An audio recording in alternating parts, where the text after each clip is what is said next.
نحمده ونصلي على رسوله الكريم والمهدي الموعود العظيم. فقد قال الله تعالى في القرآن المجيد والفرقان الحميد. فأعوذ بالله من الشيطان الرجيم. بسم الله الرحمن الرحيم.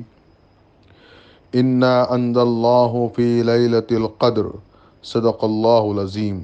اما بعد، جیسا کہ ہم تمام اس بات سے بخوبی واقف ہیں کہ یہ ماہ رمضان المبارک کا آخری عشرہ ہے، اور اس آخری عشرہ یعنی آخری 10 دن میں شب قدر جیسی عظیم الشان رات ہمارے درمیان آنے والی ہے۔ تو اس سلسلے میں موجودہ حالات میں بعض لوگوں کے جو اپنے طور پر اختیار کردہ اعمال ہیں یا افعال ہیں یا اذکار ہیں یا ان کی اپنی عبادات ہیں، اس پر میں آپ سے کچھ گفتگو کرنے کی کوشش کر رہا ہوں۔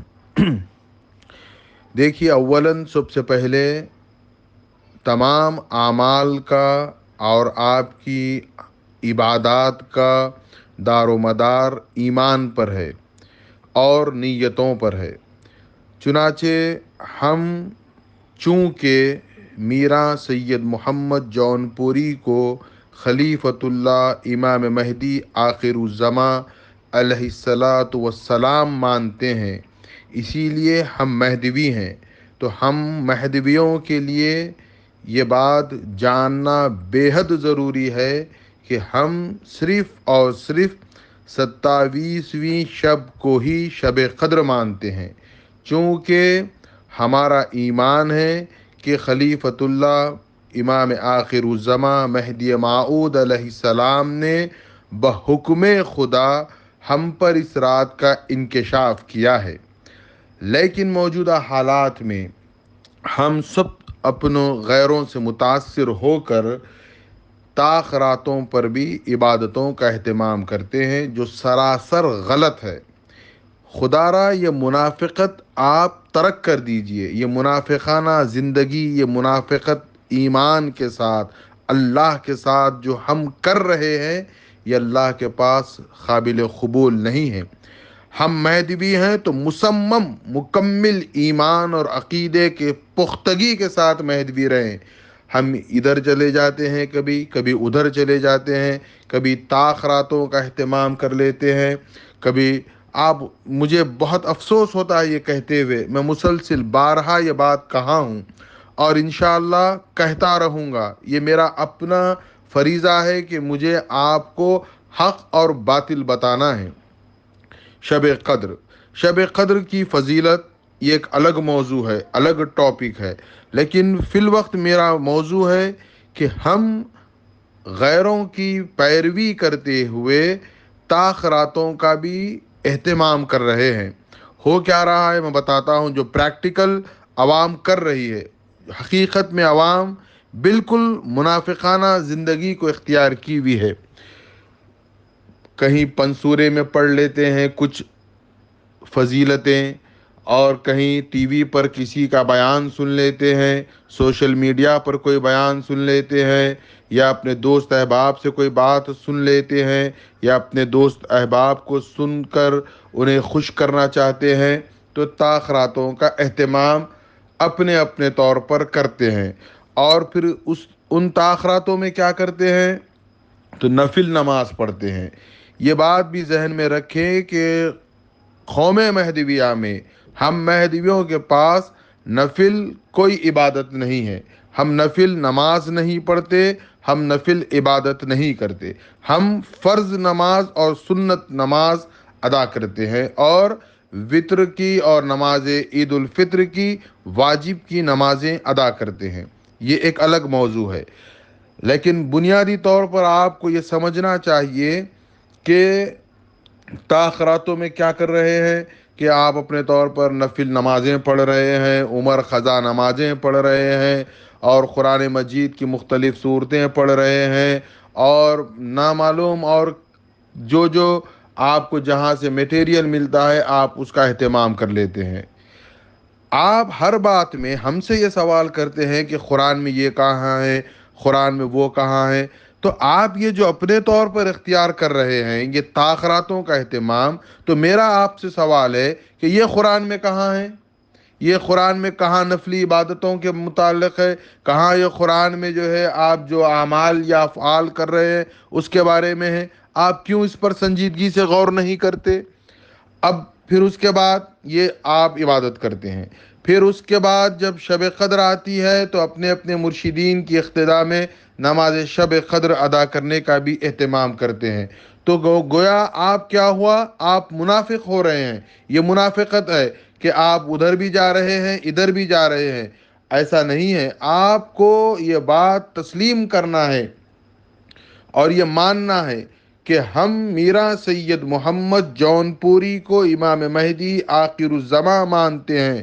انہوں نے بحکم خدا اس بات کا ہم پر انکشاف کیا ہے اور ہمیں اس بات سے واقف کروایا ہے کہ 27ویں شب قدر ہے۔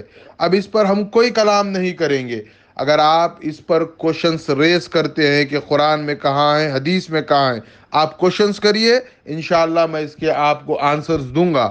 لیکن آپ کو یہ طے کرنا ہے کہ آپ مہدوی ہیں یا غیر مہدوی ہیں، یہ طے کر کر آپ اہتمام کریں۔ اب اس کے علاوہ شب قدر کے جب آپ اہتمام کرتے ہیں تو لوگ اس پر بھی اعتراض کرتے ہیں کہ اتنی بڑی رات، اتنی فضیلت والی رات، اتنی خاص رات، ہم جو ہے صرف 2 رکعت نماز ادا کرتے ہیں، باقی ساری رات جو ہے دوسرے کاموں میں، تیاری میں اور دوسری چیزوں میں گزار دیتے ہیں یا گنوا دیتے ہیں، یہ الفاظ کا استعمال کرتے ہیں۔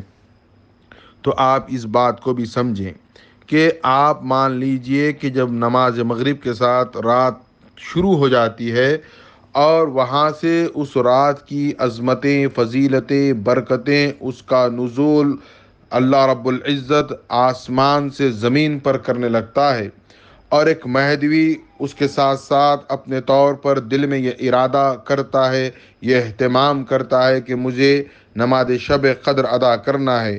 جیسے ہی وہ ادھر ارادہ کرتا ہے، ادھر پروردگار عالم کی نعمتیں، برکتیں اس پر نازل ہونا شروع ہو جاتی ہے۔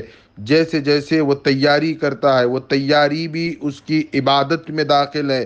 اس کے لیے جب وہ اپنے مرشد کے پاس جاتا ہے تو اس کا جانا بھی وہ عبادت میں داخل ہے، اور پھر مرشد کی اقتداء میں وہ نماز ادا کرتا ہے، وہ بھی عبادت میں داخل ہے۔ پھر مرشد کے ساتھ وہ دعا کرتا ہے، مرشد اس کے لیے دعا کرتے ہیں۔ یہ تمام چیزیں آپ دیکھیں فجر تک یہ سلسلہ جاری ہے۔ اب آپ کہیں گے کہ پھر ہم ماباقی وقت کیا کریں؟ ہم تو صرف 2 رکعت نماز پڑھتے ہیں، تو بہتر ہے کہ ساری رات ہم نفل نماز پڑھ لیں، ساری رات ہم جو ہے عمر قضا نمازیں پڑھ لیں۔ آپ بتائیے مجھے، میں آپ کو قرآن سے یہ بات ثابت کر کے بتانا چاہتا ہوں، آپ وہ عبادت کریں جو اللہ کے پاس مقبول ہے، یعنی قبول ہونے والی ہے۔ ہم نماز پڑھتے ہیں، واللہ عالم اللہ کے پاس یہ قبول ہے یا نہیں یہ تو اللہ بہتر جانتا ہے۔ ہم زکوٰۃ دیتے ہیں، اللہ کے پاس قبول ہے یا نہیں یہ اللہ بہتر جانتا ہے۔ ہم حج کرتے ہیں، ہماری حج کی قبولیت ہوئی یا نہ ہوئی یہ بھی اللہ ہی جانتا ہے۔ روزے کا بھی یہی معاملہ ہے۔ لیکن 2 ایسی عبادتیں ہیں جس کی قبولیت کی مکمل گارنٹی قرآن مجید دے رہا ہے۔ اول، ہمارے پاس جیسا کہ ذکر اللہ فرض ہے، یہ ذکر اللہ ایک ایسی عبادت ہے جس کی قبولیت مکمل طور پر یقینی ہے، چونکہ قرآن مجید میں اللہ تعالیٰ فرماتا ہے فَذْكُرُونِي أَذْكُرُكُمْ، تم میرا ذکر کرو میں تمہارا ذکر کروں گا۔ گویا جب بندہ مومن پورے ایمان کے ساتھ اللہ کا ذکر کرتا ہے تو جواباً اللہ اس کا ذکر کرتا ہے۔ ہمارا اللہ کا ذکر کرنا کوئی بڑی بات نہیں ہے، لیکن رب العالمین کا ہمارا ذکر کرنا یہ ہمارے لیے بہت بڑی نعمت اور بہت بڑی دولت اور بہت بڑی بات ہے۔ تو لہٰذا یہ ذکر اللہ ایک ایسی عبادت ہوئی جو یقیناً قبول ہونے والی ہے۔ آپ ادھر سے اللہ کہتے ہیں، ادھر سے اللہ آپ کا نام لیتا ہے، تو یہ ایک قبولیت قرآن سے ثابت ہے کہ قرآن کہہ رہا ہے فَذْكُرُونِي أَذْكُرُكُمْ۔ یہ بات ذہن میں رکھیں۔ دوسری عبادت وہ جو ہر حال میں قبول ہوتی ہے وہ ہے بارگاہ رسالت مآب صلی اللہ علیہ وسلم میں درود پڑھنا۔ چونکہ آپ دیکھیں آپ درود کیا پڑھتے ہیں، آپ مثال کے طور پر درود پڑھ رہے ہیں، کوئی بھی درود پڑھے لیکن ابتدا کیسی ہوتی ہے؟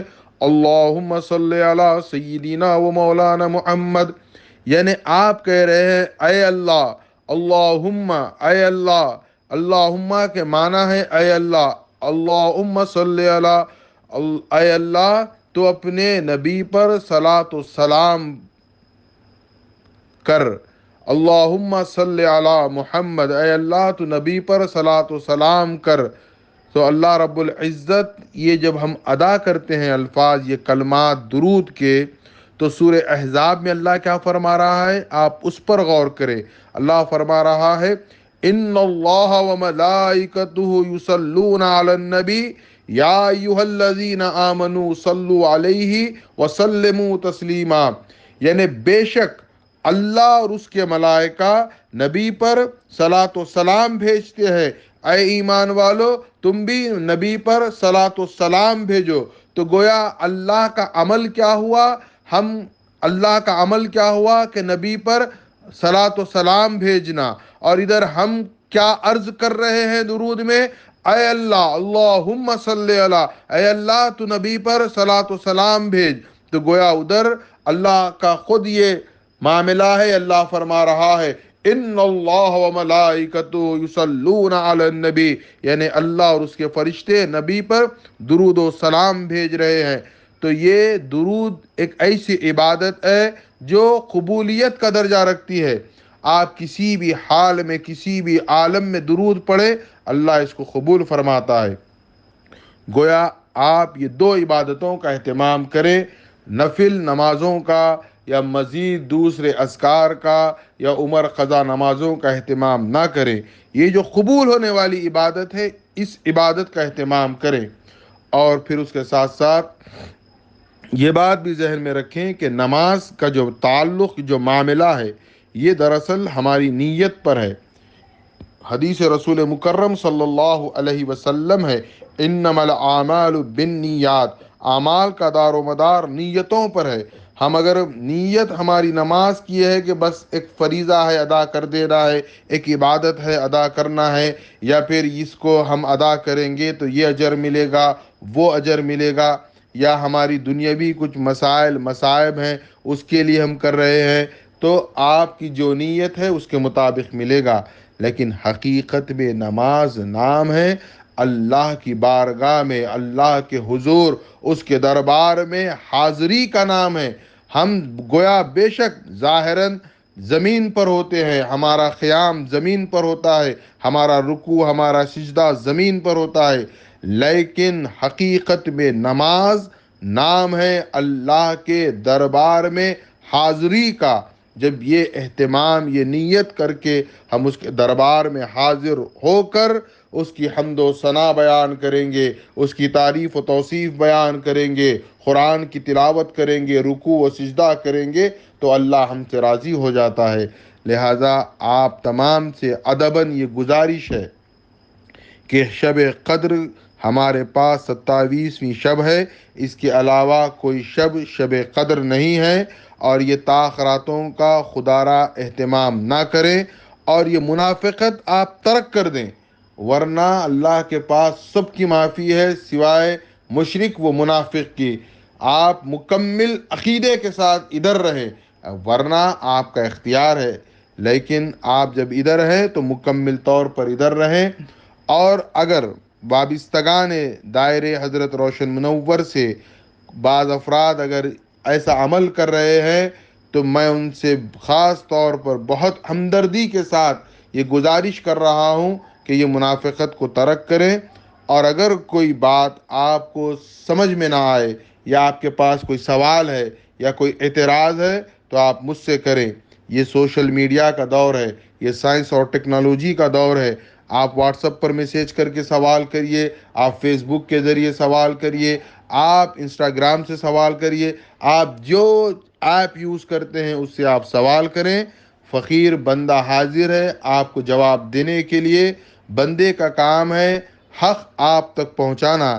آپ کو قبول کرنا یا رد کرنا یہ آپ کا اختیار ہے، اور اس پر اللہ کا آپ پر اور ہم پر اللہ کا فضل ہونا چاہیے کہ ہم صحیح معنی میں دین کو سمجھیں۔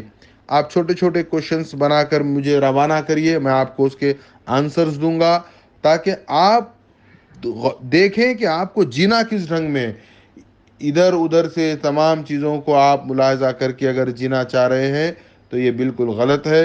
یہ ایک ہمارا اسکول ہے، ہمارا ایک ادارہ ہے، اس کے تحت ہم اپنی زندگی گزاریں، اور ایمان اصل ہے۔ ایمان ہے تو اعمال ہے۔ آپ ایمان کے بغیر اعمال پر اعمال کرتے ہیں تو آپ یہ سمجھ لیں کہ وہ آپ کے اعمال قابل قبول نہیں ہیں۔ مثال کے طور پر آپ بیج زمین پر بوئیں گے تو وہاں سے فصل اگے گی۔ آپ سیمنٹ روڈ پر کہیں گے کہ میں بیج بوؤں گا تو کیا آپ کو وہاں سے فصل اگے گی؟ کیا وہاں سے پودا یا درخت آئے گا؟ ممکن نہیں ہے۔ لہذا آپ پہلے ایمان پکا اور سچا رکھیے، اس کے بعد آپ عمل کریے، اللہ اس کو قبول فرمائے گا۔ وآخر الدعوانا ان الحمد للہ رب العالمین۔